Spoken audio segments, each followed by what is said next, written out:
Hey guys, my name is Fernando. I'm with South State. I'm down here in Lee County, Lehigh Acres, Fort Myers, Cape Coral. If you're thinking about buying and selling, give me a call. Hopefully, we can help you out here. If you're buying or you're selling and you're thinking about what's going on with the market, because everybody has an opinion, and I want you guys to think outside the box. I kind of want you to think.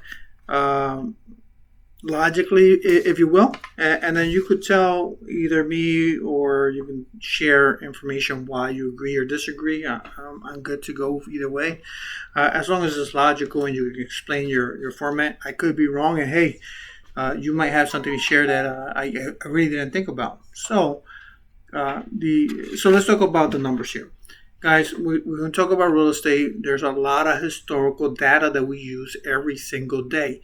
And not just one thing would affect the real estate market. Okay? I just want to say that again. Not just one thing would affect it. So if we look at history in general, we are going to be able to look at a lot of different things. So if you're looking at my screen, I want to share some stuff here, right? Let's go with... All right, let's just look at historically the average home sales since 1965, and that's right, it's about 20,000 depending where you were at, what's your location, what's your neighborhood, it's about $20,000.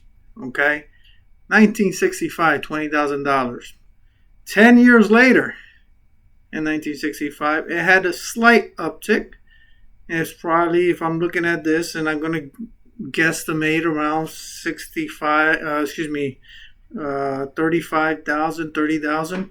So it had an increase in, 5 years.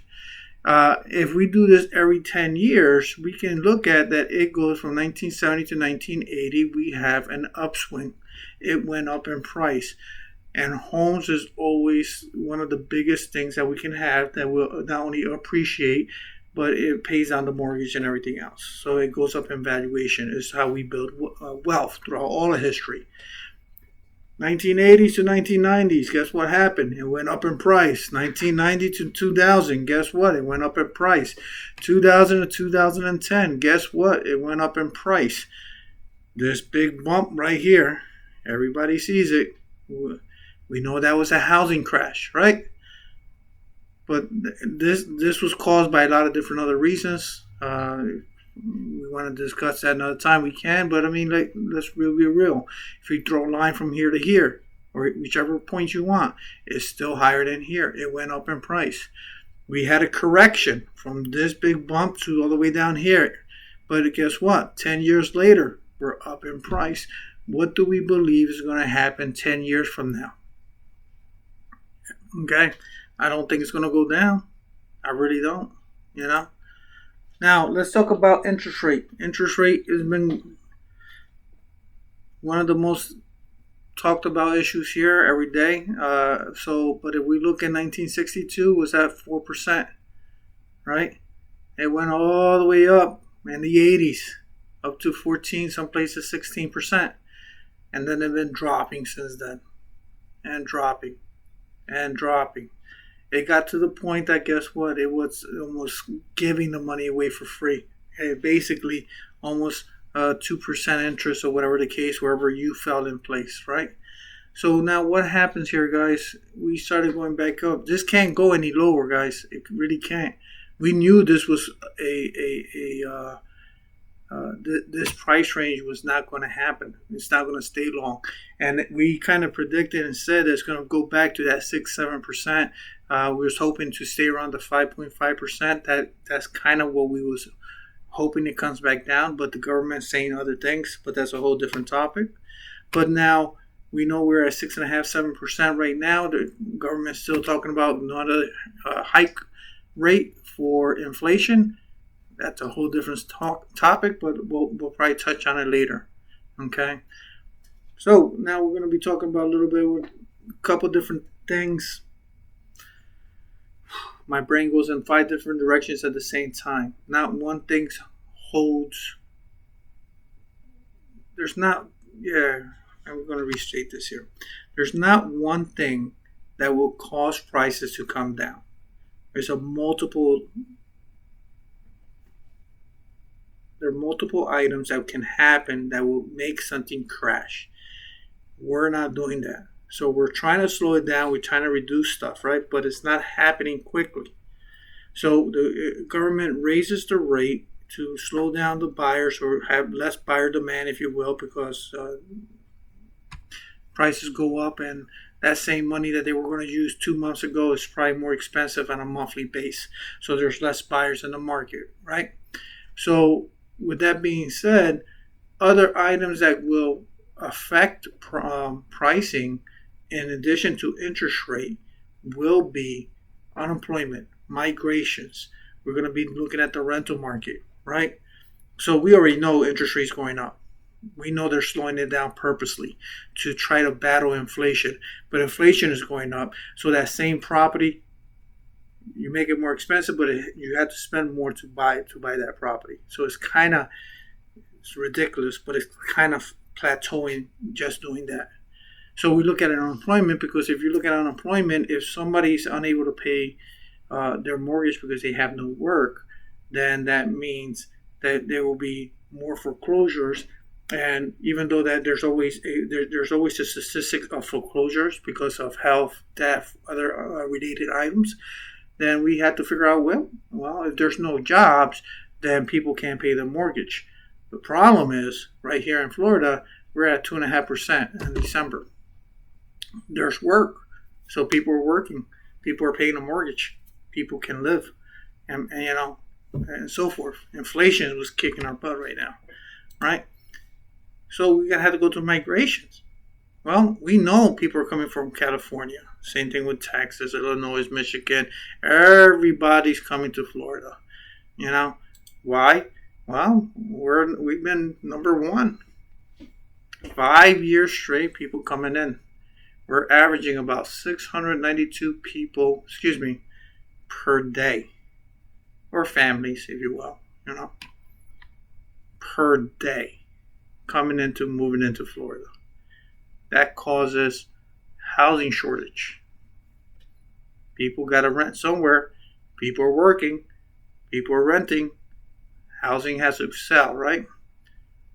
So what happens with houses? Prices are going up. Rent goes up. They're tied together. All of this is tied together. People are moving into the state. People have work. There's no unemployment is super low. The interest rate, even though it's going up, inflation is kind of countering it. And, it's kind of like, okay, so what do? We got to pay the rent. Prices go up, I just try to simplify things as much as I can, and just gotta try and think it out loud and saying, okay, then what's causing everything to go down? Really, we really have to think about what we're saying here. Rent prices in a major city, they're going up. Look, it's 1997. Rent goes up, goes up, goes up, goes up. It doesn't really go down. You have areas like this that it will stagnate. And guess what? This is the 2005, 2008 era where the housing bubble was at. And what happened? Rent still kept going up. It still goes up. 2020, we have a spike. Why? COVID. Right? So we'll see a price correction. It probably plateaus. So again, we have to think this out loud. Okay, we know this is happening. We know rent has never really gone down. It finds a floor, it bounces up a little bit there, and then guess what? It goes back up. Same thing.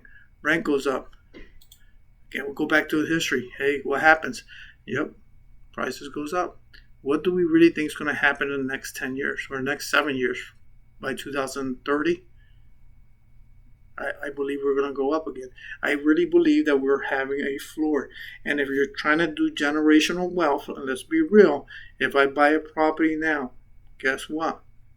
10 years from now, 20 years from now, 30 years from now, that's generational wealth, guys. We have these fluctuations here, but you can almost see straight lines. Go from 10 years, boom, boom, boom. All right, guys. Liz, I hope this helps somebody. I'm not sure if it does, it doesn't. Maybe it opens up some questions. Maybe we say, oh, what about this? What about that? Yeah, guess what? There's a whole bunch of stuff there. This is not guaranteed. This is just basically one man's opinion of what's happening. Do I see the crash happening? No. Do I see a correction? Yes. I'll say this 1,000 times to 1,000 different people. Unless somebody shows me why it will go down. You know, everything here is lining up to have a stability. And unless somebody shows me and has data to support your argument, to show me, well, no, that's not going to happen because this, I'll listen. But honestly, if you have work and you're able to pay that rent or that mortgage or whatever the case scenario is, people are still moving into town.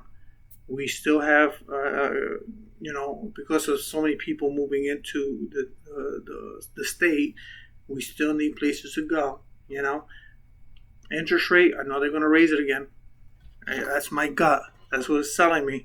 And if they raise it again, there's going to be less that they're forcing it down there. But that's not just one thing that's holding it down. You know what I'm saying? You have to have all of these factors for it to crash, for it to just come to a screaming halt and go the other way. You have to have more than just one thing. Interest is basically they're hoping to slow down inflation, but it's causing other issues. That's why the mortgage goes up. They have to come down in their purchase power. So again, there's so many factors here. I see it slowing. I see it correcting. I do not see it crashing. If you think it's going to crash, it has to be for some other black swan event, something else that will cause it to crash. That it's not the norm, So hope this helps somebody. If you're thinking about selling, you're thinking about buying, it gives you a reason why to price things correctly, as well as how to buy correctly. Okay, guys. God bless. Love you. Have a great day.